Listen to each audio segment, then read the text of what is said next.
The dining room chandelier caught the afternoon sun, sending tiny rainbows across the hardwood floor as I turned my key in the lock. The rainbow vanished instantly as the door swung open, revealing strangers hauling boxes up my stairs. One of them bumped past me with a child's bed frame, not even glancing my way. Inside my kitchen, my mother directed traffic with confident gestures, while my sister arranged framed photos on my mantel. These were photos of her family, not mine. My skin turned to ice as my peripheral vision darkened. The scene before me became unnaturally sharp and focused, like viewing a horror movie through a telephoto lens. "Where should I put the kid's dresser?" a mover called down the stairs. My sister pointed toward my home office without a moment's hesitation. Second door on the right. My office. The space where I'd written 3 novels, where I'd designed the blueprints for this house, where I'd mourned my divorce in private, away from their judgmental stares. My voice emerged as a whisper that somehow silenced the entire room. "What are you doing in my house?" My mother froze mid-gesture, surprise flickering across her face before melting into practiced sympathy. "Oh, Olivia, you're home early. We wanted to have everything settled before you got back." My fingernails dug crescents into my palms as I stepped fully inside, letting the door slam behind me. Settled? In my house? My name is Olivia. I'm 35 and an architectural designer. This is the story of how I rebuilt the boundaries my family bulldozed. The invasion began 3 days earlier when my sister Vanessa's husband lost his job. This was their 3rd financial crisis in 2 years. Each time, my parents scrambled to rescue them with loans they'd never repay, with childcare they couldn't afford, with endless excuses. Meanwhile, they'd forgotten my birthday for 3 consecutive years. My father appeared from the kitchen, a sandwich in his hand. It was my groceries, my bread. "Don't be dramatic, Liv. Your sister needs help, and you've got 4 bedrooms just collecting dust." "I work from home," I said, my voice gaining strength. "Every room in this house has a purpose." "My purpose?" Vanessa rolled her eyes, her diamond earrings catching the light. These were earrings I recognized from our grandmother's collection, the collection that was supposed to be split between us when Grandma died 2 years ago. I'd received nothing, while Vanessa had somehow walked away with every valuable piece. Just one more betrayal in a long history of favoritism. "You're always so selfish. It's not like you're actually using it." I watched a mover place a box labeled "Master Bedroom Items" at the foot of my stairs. My bedroom. They were taking my bedroom. "The master suite has better light for the kids," my mother explained, following my gaze. "We thought you wouldn't mind moving into the guest room for a while. Just until they get back on their feet." Her smile was placating, rehearsed. "Family helps family, Olivia." The room seemed to tilt as rage rose in me like a physical force. For years I'd swallowed their dismissals, their assumptions, their intrusions, all in the name of family peace. I'd attended every one of Vanessa's baby showers with expensive gifts while they'd forgotten my book launch. I'd hosted holiday gatherings they criticized. I'd lent money they never acknowledged. "Get out," I said, my voice deadly calm. My father scoffed. "Don't be ridiculous. The movers are already half done. Your sister's lease ended yesterday." "I don't care if her house is on fire. This is my house, my name on the deed, my mortgage payments, my design, my life." I pulled out my phone and began recording. "And you're all trespassing." My mother's practiced smile cracked. "Olivia, put that away. This is family business." "No," I said, keeping the camera steady. "This is criminal business. Breaking and entering. Attempted unlawful occupancy." A mover paused on the stairs, glancing uncomfortably between us. "Ma'am, is there a problem with the move-in?" "The contract says." "The contract is fraudulent," I cut in. "I'm the homeowner, and I authorized nothing." My sister lunged for my phone, her manicured nails scraping my wrist. "Delete that! You're being insane!" I stepped back, raising the phone higher. "Touch me again, and I'll add assault to the police report." The word police rippled through the room like an electric current. My father set his sandwich down, his face darkening. "You wouldn't dare call the cops on your own family." I met his gaze steadily. "I already texted my lawyer the video. Keep going, and I'll have them send the sheriff." For 28 years, my father's glare had made me shrink. Today, I didn't flinch. "Ma'am," the lead mover said quietly, "we can't be involved in a property dispute. If you're the legal owner and you're not authorizing this move—" He motioned to his crew, who immediately set down their boxes. My mother's voice turned sugary, desperate. "This is just a misunderstanding. My daughter is having a little moment. If you could just continue." "No," I interrupted. "The only misunderstanding is you thinking my life is yours to rearrange. The movers are leaving. So are you." The stillness that followed was absolute. My family stared at me like I was a stranger, and I realized I was. I was the stranger they'd created by ignoring who I really was for decades. My sister broke first, her voice a hiss. "We have nowhere to go. You had a plan yesterday before you decided to steal my house. Use that plan." My father stepped closer, looming as he had when I was a child. "Olivia Catherine Baker, this is not how we raised you to treat family." "You raised me to be a doormat," I replied. "That version of me doesn't live here anymore." His face flushed crimson. "After everything we've done for you." "Name one thing," I challenged. "One birthday remembered, one accomplishment celebrated, one time you put me first." The silence was answer enough. I walked to the door and held it open. "You have 30 minutes to remove everything you've brought into my home." "Or what?" my sister sneered. I smiled for the first time since entering the house. "Or I post this video on every platform tagging your employer, the country club, and the PTA board you're so desperate to join." My mother gasped. "You wouldn't." "I wouldn't have yesterday," I admitted, but that was before I found strangers in my kitchen. The next half hour passed in tense silence. The movers worked double time, hauling boxes back to the truck with efficient, uncomfortable speed. My family members avoided my eyes as they gathered smaller items they'd already unpacked. No one spoke, but their fury was palpable, a living thing filling every corner of my invaded home. As they prepared to leave, my mother approached, her eyes glistening with tears I'd once found impossible to resist. "Olivia, please, just a few weeks. Vanessa's children, your niece and nephew." "No," I said simply, "and I'm changing the locks today."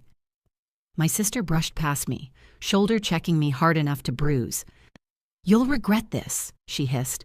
"When you're old and alone, you'll regret pushing away the only people who care about you."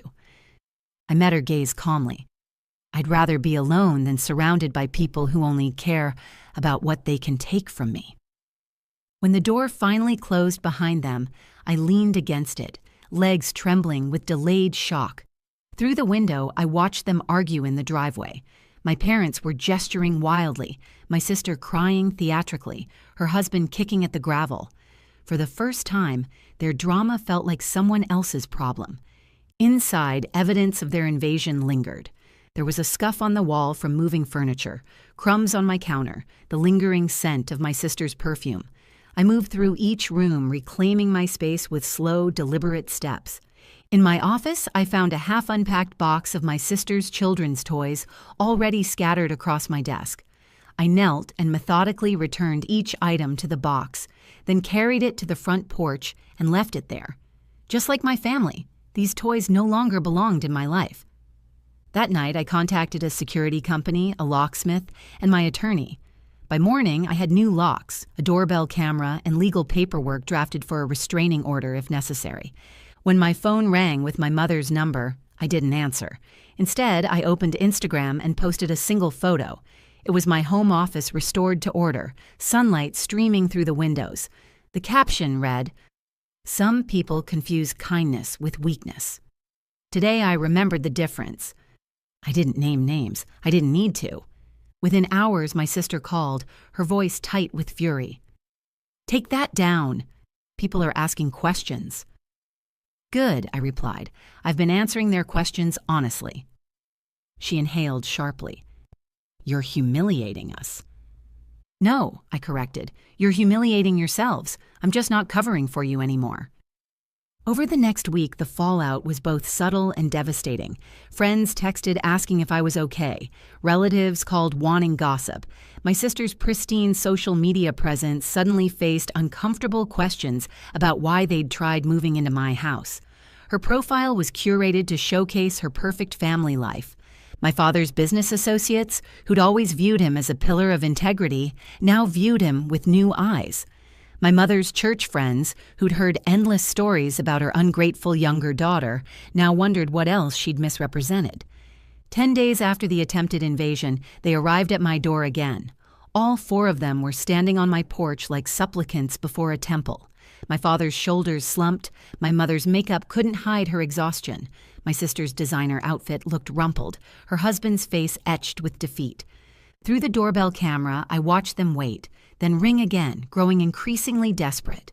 Finally, my mother leaned close to the camera. "Olivia, please. This has gone far enough. People are talking. Your sister might lose her position on the fundraising committee. Your father's clients are asking questions. We need to present a united front as a family." I unmuted my end of the connection. Why? The simple question seemed to confuse them. "Because we're family," my father said, as if the word alone was reason enough. "Family doesn't break into someone's home," I replied. My sister pushed forward.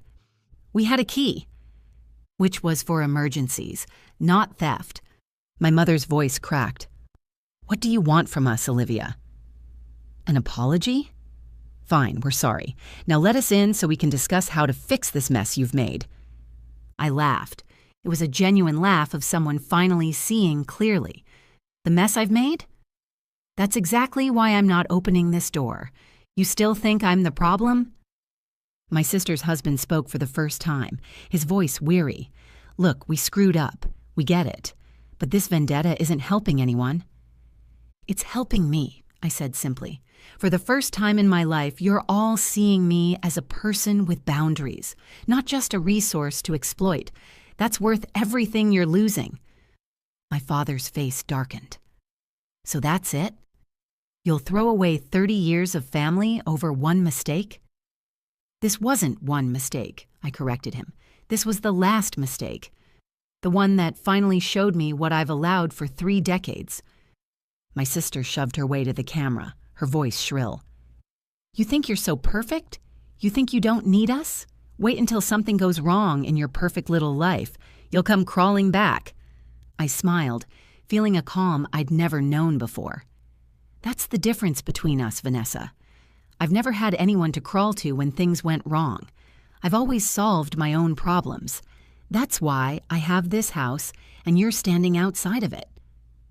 I watched them leave, huddled together in their shared outrage and confusion. They still didn't understand, and maybe they never would. But I understood something vital. The price of peace should never be your self-respect. Later that week, I heard from my cousin that Vanessa and her family had moved in with my parents temporarily.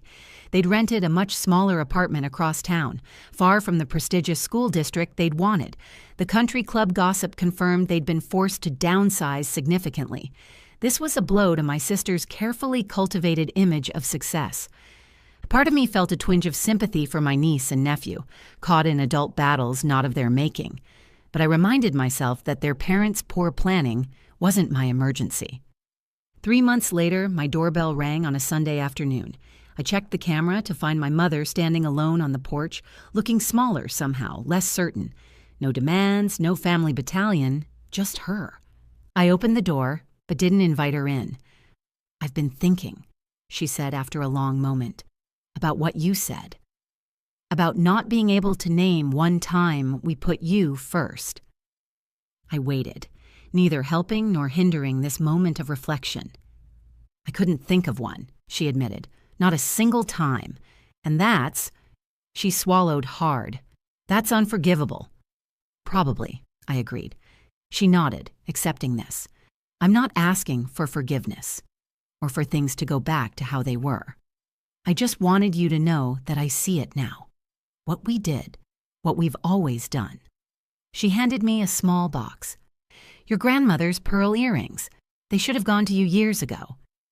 I took the box but didn't open it. "Thank you for returning what was mine." She flinched at the emphasis but didn't argue. Vanessa and your father still don't understand. They think you're being cruel. But I wanted you to know that I do. Understand, I mean. As she turned to leave, I felt the weight of 3 decades of hoping for this moment, for any moment of being seen by my family. "Mom," I called. She turned, hope flickering across her face. "This doesn't fix anything." "I know," she said quietly, "but I thought it might be a place to start." I didn't invite her in that day, or the next time she came alone, 2 weeks later. But the third time, I made coffee and we sat on the porch swing. Not inside my home, but not entirely outside my life either. Some family ties aren't worth repairing. Some betrayals cut too deep. But as I rebuild the boundaries they spent a lifetime trampling, I'm discovering that the strength it takes to keep people out can also be the strength it takes to let the right ones back in. On my terms, in my time, in the home that remains unquestionably mine. Unlike my failed marriage 5 years ago, I'm learning that healthy relationships require mutual respect. My ex-husband's inability to respect boundaries led to our divorce after just 3 years. The divorce had been finalized quickly, with both of us recognizing we couldn't continue. I'd used the settlement to help fund this house, my sanctuary. Now I guard my personal space as fiercely as I guard my heart. Before you go, here's a quick bonus for sticking around. If you love learning and growing like I do, you need to try audiobooks. I've got an exclusive deal with Audible. Your first month is completely free. That's access to over 500,000 titles, 0 cost to you. All the details are waiting in the description. Don't miss this one.